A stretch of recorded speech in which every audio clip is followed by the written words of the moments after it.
2025년 가장 뜨겁게 달군 10대 경제 뉴스입니다. 네, 정리를 해보았다고 하는데 어떤 뉴스가 있을까요? 네, 여기저기서 이제 연말이 되면은 한 해를 돌아보는 네. 여러 가지 뉴스를 정리를 하잖아요. 그렇죠. 뭐 시사 부분도 있고 정치 부분도 있고. 네, 그래서 저희도 경제 뉴스 정도는 올해를 좀 정리해가면서 한 해를 마무리해볼까 해서 저희가 제가 10대 뉴스를 한번 꼽아봤습니다. 네. 첫 번째 1대 뉴스. 1대 뉴스. 이재명 정부 출범과 성장 회복 중심의 경제 기조. 좋네. 제가 이런 걸 뽑았습니다. 좋아. 예. 네. 앞으로 이제 2대부터 10대까지 쭉 소개하겠습니다만은 뭐 당연히 좋은 얘기들도 있겠죠. 근데 그 모든 성과가 사실은 이 1대 뉴스 이재명 정부의 출범을 통해서 첫 발을 우리 경제가 제대로 내딛지 못했다면 다 없을 뻔했어요. 그러니까요. 실제로 이제 그 맥락을 한번 우리가 살펴볼 필요가 있어요. 이재명 정부 출범 전에 3년간 진짜 우리 경제 나락이 이 끝없는 나락이 그러니까 끝이 어딘지도 모르는 나락으로 계속 떨어졌었거든요. 네. 잠재 성장률 추락, 경제 성장률 0점대, 어마어마한 정말 내수 부진, 기업들 이익 안 나, 법인세도 안 돼, 국가 경제 국가 재정 문제 최악의 적자로 해서 매년 빵꾸고 뻥뻥 나. 어느 한 분야 맞아요. 좋은 분야가 없었어요. 뭐 늘 30년간 무역 흑자 보던 중국으로부터 다시 적자, 수출도 안 돼. 정말 제가 놀리려고 하는 게 아니라 어쩜 그렇게 모든 경제 지표를 3년 내내 전 분야에 걸쳐서 말아먹었나 싶을 정도로 암담한 상황에서 정말 하나도 남김없이 다 망하게 하자. 작심하지 않고서는 가능하지 않을. 의도적으로 했다고 봐도 어려울 정도로. 예. 네. 그 정도로 정말 처참한 경제 상황 속에서 이제 6월에 이재명 정부가 특히 이제 계엄 후폭풍까지 맞은 상황에서 비상 상황에서 우리 경제에 이제 바톤을 이어받고 이재명 정부가 출범을 했는데 출범하자마자 성장 특히 이제 성장과 회복이라는 이제 기조를 같이 걸었단 말이에요. 성장과 회복. 예, 계엄으로 인한 회복, 또 그동안의 이 최악의 침체로부터의 회복을 기치로 걸었고, 그리고 더 나아가서 이제 우리가 꺼진 성장 엔진을 켜야 된다라는 그렇지. 측면에서 네. 성장까지. 보통 우리가 이제 민주정부다 그러면 평등이 복지나 뭐 이런 걸 뻔히 하려니라고 하는 통념이 있는데요. 뭐 잘못된 거긴 합니다만 어쨌거나 그런 게 아니라 과감하게 다시 성장 엔진을 켜야 된다라는 두 기치를 걸면서. 이제 시작하자마자 민생 회복 지원금 정책 적극 시행하면서 지수에 온기를 좀 불어넣었고요. 도움이 됐죠. 그렇죠. 그다음에 이제 성장률 반등을 적극적으로 나서면서 경상수지 회복하면서 지금 그 이후로 지금까지 쭉 올해 누적이 사상 최대치를 현재 기록 중에 있습니다. 아, 그렇군요. 예, 드디어 이제 돈이 벌리기 시작하는 거예요, 우리나라가. 그리고 그렇게 안 되던 수출도 이제 탄탄하게 견조하게 성장세를 구가하고 있고요. 무엇보다도 야, 한국이 계엄이라니, 미얀마야 뭐야? 이런 수준으로 정말 국가 신인도에 정말 먹칠을 했고 정말 정상적 경제 관계가 가능이나 하겠어라고 의구심을 자아냈던 수준에서 화려하게 이제 우리가 돌아왔다. 예전에 알던 빛나던 한국이 돌아왔다라고 하면서 경제적으로도 국제적으로도 신도를 회복하면서 경제 전반에 일단은 부활의 토대를 마련했다. 저는 요거를 이제 1대 뉴스로 꼽습니다. 그렇죠. 부활의 토대를 마련했다. 예. 특히 인수위도 없이 출범한 정부이기 때문에 어디서부터 어디까지 정책과 경제에 관한 이 프로세스를 잡아갈지가 자칫하면 혼란스러울 뻔했어요. 6월에 출범했기 때문에 만약에 시간을 허송했다거나 하면 하반기로 그냥 손서 보지 못하고 넘어갈 뻔했는데 정말로 발빠르게 빠르게 경제의 키를 잡고 잘 운영해왔다. 요거를 그래서 첫 번째 뉴스로 꼽아봤습니다. 이게 첫 번째 뉴스인가요? 네. 이야. 10대 뉴스 첫 번째 뉴스 살펴봤습니다. 두 번째 뉴스는 어떤 거죠? 두 번째 뉴스 코스피 4000시대 개막과 최고치 경신. 엄청나게 가파르게 올라갔죠. 그렇습니다. 빠밤 이런 건 없나요, 우린? 빠밤. 뒤에 이렇게 하면 좋을 텐데. 마음속 2대 뉴스 빠밤 하세요. 착한 사람 눈에 보여요, 여러분. 그렇습니다. 예, 정말로 우리 생에 제가 볼 때는 이런 드라마틱한 상승률은 다시 만나기 어려울 정도로 윤석열이 없습니다. 어디까지 밑바닥을 쳤죠? 네, 연 저점이 올해 연 저점이 2294예요. 2290. 2200? 예. 그런데 그게 4000이 됐어요. 네, 그게 4200을 터치하면서 4200. 신고가를 역사상 최고가를 경신하는 기염을 토했습니다. 뭐 앞자리 대충 빼면은 거의 2배 올라간 거예요. 2천에서 4천 됐으니까요. 어마어마한 겁니다. 이 정도로 빠른 기간에 이 정도로 높은 증가율, 성장률 세계의 증권사에서도 역사가 잘 없을 정도고 4개월 만이에요. 예, 네. 우리 역사에서는 제가 볼 때는 거의 다시 찾기 힘들 정도로 드라마틱한 성장이었다 이렇게 말씀드리겠습니다. 이것도 사실은 맥락을 좀 살펴봐야 되는데요. 그동안 3년간 윤석열 정부가 말아먹은 이 증시 때문에 네. 우리 증시에 투자하셨던 동학개미들, 우리 투자자분들이 네. 48%가 3년간 짐을 싸셨어요. 아, 그렇죠. 예, 반이 짐 싸들고 거의 외국으로 나갔습니다. 거의 나갔습니다. 진짜 그렇습니다. 멀리 나갔어요. 서학으로. 그런 상황이 이어지고 있었고요. 네. 그리고 작년부터 외국인들이 9개월, 10개월간 연속 최장기간 순매도를 기록하고 있었던 중이었어요. 그러니까 그 중간에 예를 들어서 뭐 좋은 호재가 한두 개 없었겠어요? 있을 수 있었겠지만 그런 거 묻지도 따지지도 보고 싶지 않다. 네. 한국 시장은 무조건 팔아. 누가 한국 시장 하냐? 그렇죠. 이런 추세였죠. 네, 그래서 큰 돈이 네. 계속 나가면서 네. 증시에 관련해서 이제 기반이 흔들릴 정도로 외국인 자금이 빠져나가던 상황. 그러니까 집토끼인 동학개미가 반이 짐 싸들고 나가. 네. 산토끼인 외국인들이 짐 싸들고 다 떠나. 9개월간. 네. 처참한 정도로 무너진 한국 증시였습니다. 네. 그래서 연저점 제가 아까 2294라고 그랬는데 연저점인 그날이 무슨 날인지 아세요? 이재명 후보 대선 출마 선언일입니다. 네, 아. 저는 이게 뭐 우연이겠습니다만은 정말로 바닥까지 떨어진 한국 증시에서 구세주가 그날 출마 선언을 해서 네. 드디어 그날부터 이제 올라가기 시작했다. 이렇게 보면 맞습니다. 당선도 아니고 출마 선언을 했는데 그때부터 치고 올라갔다. 그때부터 올라간다. 그때부터 올라간 거예요. 정말. 기대감이. 왜냐면 선반영이니까. 그렇죠. 네. 맞습니다. 그래서 결국에는 강력한 이 정책 모멘텀. 네. 후보 때부터 그런 얘기를 이제 쭉 했거든요. 내가 되기만 하면 저절로 주식상 오른다. 왜냐? 주가 조작범들 때려잡을 거고. 네. 투명하게 운영할 거고. 코리아 디스카운트 해소할 거고. 네. 다양한 정책들 할 거고. 외국인들 돌아오게 할 거고. 네. 해서 이런 조치들을 강력하게 해나가겠다라고 네. 하니까 증시가 권하은 원장님 말씀처럼 후보 때부터 그 기대감으로 선반영하면서 집 떠나갔던 외국인들이 돌아오기 시작했습니다. 그때 우리 국민들은 잘 모르셨을 수도 있습니다만 그때 후보 기간에 네. 이미 외국계 리포트가 나옵니다. 아. 한국 주식시장 목표가 상향한다. 오. 뱅크 오브 아메리카라든지 골드만삭스라든지 그때 네. 나와요. 아. 당선 이후에 나온 게 아니고 그때부터 나옵니다. 오. 왜? 우리끼리 얘기지만 이재명 그때 후보는 솔직히 말씀드리면 테러만 안 당하면 당선인 그렇지. 아니겠습니까? 당시 그랬어요. 예, 그렇습니다. 네. 그래서 우리가 그게 가장 조심스러웠습니다. 그런데 일단 당선이라고 놓고 본다면 거의 당선자가 지금 하고 있는 말이나 마찬가지잖아요. 네. 후보 때는 말이. 근데 그 말들이 다 주식시장을 향해서 뼈를 때리는 옳은 말들이었단 말이에요. 그러니 외국계 입장에서는 한국 다시 보자. 새로운 정권이 네. 이러이런 정책을 한다더라. 네. 기대감 가질 만하다라는 그렇죠. 리포트가 그때부터 나옵니다. 어. 그래서 그때 당선 전에 이미 한국의 뉴 리더십을 주목하라. 추가 상승 모멘텀이 있다라고 네. 한 게 이제 뱅크 오브 아메리카 리포트가 쭉 나오고요. 골드만삭스는 그때 3,100을 전망합니다. 3,100. 2,200 시작했던 무렵에 이 정권 바뀌고 나면 3,100까지는 그냥 간다.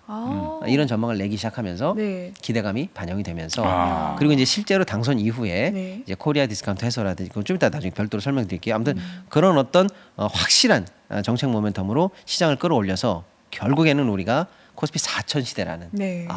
그동안 가보지 못했던 전인미답의 그런 장까지 왔다. 이게 2대 뉴스가 되겠습니다. 확실히 이제 그 경제가 정치를 읽는 눈이 빨라요. 맞습니다. 네. 그럼- 정확하고. 네. 정확하죠. 자본이 빠르고 민감하니까요. 네. 1번은 성장 회복의 경제 기조고 2번은 코스피 4천 시대를 열었다. 이제 세 번째 뉴스는 어떤 뉴스일까요? 세 번째 뉴스 한미 관세 협상 타결과 전략적 성과. 빠밤. 좋습니다. 정말 엄청나네요. 세 개가 진짜 엄청난 뉴스들이에요. 맞습니다. 트럼프 대통령이 상호 관세를 천명한 게 4월이에요. 네. 그때부터 사실은 큰일 났다. 한미 FTA는 끝났다. 네. 끝났어요. 폐기 선언한 거거든요. 그리고 니네 관세 25% 맞을 준비해. 그거 싫으면 돈 내놔. 투자해. 뭐 해라고 하는 압박이 이제 연중 내내 이어집니다. 네. 물론 우리만의 고민은 아니고 전 세계 뭐 유럽, 영국, 또 일본 뭐 동남아 할 것 없이 모든 나라들이 사실은 다 같은 고민을 해왔습니다만 어쨌거나 우리 입장에서 야 이제 겨우도 아니죠. 계엄 중인데 그리고 이제 막 정부가 출범했는데 네. 정말로 이제 기지개를 펴고 켜고 한국 경제가 날아올라도 시원찮을 판에 추가적으로 이 트럼프발 관세 협박이라니 네. 그리고 자칫 협박이 협상이 잘못되기라도 하면 단순히 1, 2년 문제가 아니라 자칫 한국 경제의 미래 전체까지도 그렇죠. 송두리째 담보 잡히는 매우 엄중한 상황이었어요. 네, 그게 이제 6개월 이상 끌어왔습니다. 네. 4월에 그 선언이 본격적으로 나왔으니까요. 음. 관세가. 그리고 6월을 끌어오고 결국 이제 10월에 에이펙 기간 중에 이제 한미 관세 협상이 타결이 됐습니다. 어떤 분들은 뭐 아쉽다 부족하다라고 하시는 분들 뭐 있을 수 있죠. 정말 있나요? 네. 그런데 미국이라는 세계 최강대국이 깡패짓을 하기로 마음먹고 덤비는데 그럼요. 우리가 공격하러 또는 우리도 뭘 얻으러 가는 게 아니지 않습니까? 그렇죠. 최대한의 디펜스를 통해서 국익을 지켜내는 게 현실적으로 보면 최선이었다라는 걸 누구나 다 아는 상황이고 그럼 과연 우리가 얼마나 미국의 이 예공을 꺾어가면서 최소한 우리가 버리는 돈 없이 우리 산업에 도움이 되는 측면에서 한미 경제의 고리를 이용해서 그래도 우리도 선전할 수 있는 협상을 내느냐 이게 이제 관건이었는데 결과적으로 보면은 대성공이었다 네. 이런 평가를 받았습니다. 정말요. 예, 그렇습니다. 총액 물론 3,500억 불이 있고 뭐 마스가 1,500불에서 2,000억 불 정도의 별도 대미 투자를 약속했습니다만 연간 200억 불로 한정했고요. 환율이라든지 국내 경제 상황에 따라서 조정할 수 있도록 여러 가지 운영의 묘를 많이 살렸고요. 네. 특히 이제 환 관련한 부담을 좀 덜기 위해서 대외에서 직접 조달하는 방식 등등등 여러 가지 안전책도 만들어 놨고요. 결정적으로 미국에 투자해서 돈을 못 건지면 그건 그야말로 버리는 돈이거든요. 그동안 벌어놓았던 돈을 미국으로 다시 그냥 갖다 주는 것밖에 안 되지 않습니까? 근데 그게 아니라 그런 구조를 탈피하기 위해서 사업성 있는 것에 투자하겠다라고 되어 있고 네. 사업에 관해서 우리가 프로젝트 매니저로서 참여한다라든지 하는 다양한 안전장치, 사업성 보장 장치 등을 마련함으로써 네. 적어도 큰 후과 없이 잘 마무리했다라는 좋은 평가를 받아서 당시 이후에 이제 우리 경제에 큰 먹구름이 하나 거치게 되면서 이제는 앞으로 나아갈 수 있게 만드는 그런 좋은 협상을 했고요. 한편으로 이제 경제에 관한 한미 간의 거래뿐만 아니라 그때 원자력 추진 잠수함 건조라든지 우라늄 농축 권한 확대 같은 네. 미국의 지지까지 한 번에 얻으면서 경제와 안보를 패키지로 거래하는 그런 모습을 또 보여줬습니다. 큰 뉴스였습니다. 네, 덕분에 어쨌든 이 수출도 크게 늘었다는 뉴스 기사들도 맞습니다. 요즘에 쏟아져 나오고 있고요. 네. 그래서 훈풍을 좀 이어가고 있는 상황이 아닌가라는 생각이 듭니다. 네. 네 번째 뉴스는 어떤 게 있을까요? 네 번째 뉴스 반도체 수출 사상 최대 슈퍼 사이클 진입. 빠밤. 오, 역시나 연관돼서 수출이 나왔군요. 네. 네. 방금 앵커님 말씀하신 것처럼 올해 수출이 잘 되고 경상수지 흑자가 돼서 네. 정말로 우리가 경제가 그래도 부활의 날개짓을 폈는데 핵심은 역시 우리나라 제1 산업 섹터 반도체입니다. 반도체 하이닉스, 삼성전자, 원투펀치가 네. 뭐 정말로 이보다 더 좋을 수 없다라고 하는 지금 현재 네, 날았습니다. 최전성기를 예. 현재 아유. 구가하고 있습니다. 그 너무나 무거운 운이 덩치가 좋았습니다. 날았습니다. 네. 특히 뭐 영업이익 관련해서도 어마어마하고 매출도 어마어마한 상황입니다. 네. 뭐 열심히 노력한 우리 기업도 있고 정부가 뒷받침한 것도 있고 하지만 운도 좀 좋았어요. 네. 예를 들어서 기존에 있던 예전 반도체 소위 말하는 이제 레거시 반도체라고 네. 하는데 그거는 이거 좀 장사 되겠어라고 해서 사실상 감산에 들어갔거든요. 우리 업체들이. 감산. 예, 안 늘리고 네. 물량을 줄였습니다. 그런 상황에서 AI 관련해서 들어가고 있는 최첨단 반도체, 네. HBM 관련한 반도체에는 집중을 했는데 네. HBM 반도체는 그거대로 AI 붐을 타고 품절이에요. 없어요. 뭐 없어서 못 팔아. 난립니다 지금. 너무 좋아요. 네. 그런데 그거에 집중하느라고 감산을 했던 레거시 반도체도 데이터 센터라든지 이런 쪽에 추가 수요가 있다라는 게 확인이 되면서 이제 품귀 현상이 들어가서 물량이 부족해졌어요. 마침 우리가 감산 절차를 했는데 그러다 보니까 기존에 있던 가격보다 3배 이상 뛰었고요. 그 3배 뛴 거에서 다시 지금 또 50% 추가 인상, 또 50% 추가 인상해도 지금 가격이 계속 위에 있고 지금 없어서 못 구합니다. 그러니까 기존에 있던 레거시 또 앞으로 우리가 지금 열심히 노력하고 있는 최첨단 반도체 합쳐서 양쪽 모두가 지금 파티입니다. 그래서 반도체 관련해서 이제 이렇게 실적이 좋고 영업이익도 좋고 뭐 난리 나니까 결국 주가도 어마어마하게 반등을 해서 삼성전자가 드디어 예, 4년의 공백을 딛고 4년의 침체를 딛고 11만 전자를 회복했고요. 6만에서 11만 아니, 전자까지. 4만 전자까지 4만 전자까지 갔었어요. 내려앉지 않았어요? 맞습니다. 맞아요. 4만 대까지 내려갔었어요. 4만 네. 9천까지 갔었는데. 이 윤석열 때. 그럼요. 윤석열 때. 맞습니다.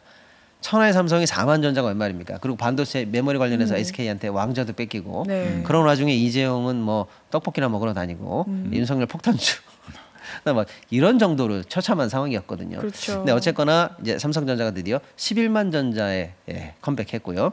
SK하이닉스 네, 무려 두배 갔죠. 60만을 돌파하면서 네. 날아다니고 있습니다. 날았죠. 그래서 네. 산업, 수출, 증시까지 예. 한꺼번에 이끌어가는 아주 좀 정말 반가운 소식이 있었습니다. 네. 큰 반도체가 날았다라는 그 소식. 반도체가 이제 앞으로 AI 시대에도 네. 뭐 기울거나 네. 뭐 퇴조하거나 네. 그러진 않을 거예요. 그렇습니다. 예. 지금 일단 이게 아주 재밌는 말씀 주셨는데요. 저희도 이제 가끔 AI 거품론이다, 뭐 휘청휘청한다 이런 얘기 이제 가끔 소개해드렸는데요. 지금 최근에 이제 시장은 이 AI 거품론과 반도체 부분을 나눠서 인식하기 시작했습니다. 이게 나눠지는 건가요? 나눠집니다. 이제? 예를 들면 이런 거죠. 우리가 미국의 서부 개발 시대, 네. 철도 개발 시대 이럴 때 철도 개발 있잖아요. 시대, 네. 광산 개발하고 이럴 때 그때 야 광산 개발 업체나 철도 업체가 돈을 많이 벌었겠지라고 생각했는데 막상 제일 돈을 많이 버는 데가 어딘지 아세요? 리바이스입니다. 리바이스 청바지? 네, 청바지입니다. 오. 왜요? 거기 광산 인부들, 철도 노동자들이 옷을 많이 입어서 전부 다 청바지 청바지를 입어서. 입습니다. 왜? 안 찢어져야 되고 안전해야 튼튼하니까. 되니까요. 우와. 결국 광산업체나 철도업체가 아니라 리바이스가 돈을 많이 벌었어요. 그러니까 다른 수혜를 좀 찾아봐야 돼요. 바로 그겁니다. 네. AI 관련해서 당연히 물론 AI에 나중에 이제 패권을 잡는 업체가 생기겠죠. 구글이든 뭐 메타도 누구든 간에. 챗GPT라든지. 그렇죠. 예. 그런 회사는 당연히 이제 패러다임의 왕좌를 이제 점하면서 또 한번 이제 뭐 세계를 지배할 수 있겠죠. 네. 경제적으로. 어쨌거나 이제 그런 회사는 그렇다고 치지만 왕좌의 자리를 뺏긴 업체는 도태되게 되어 있습니다. 네.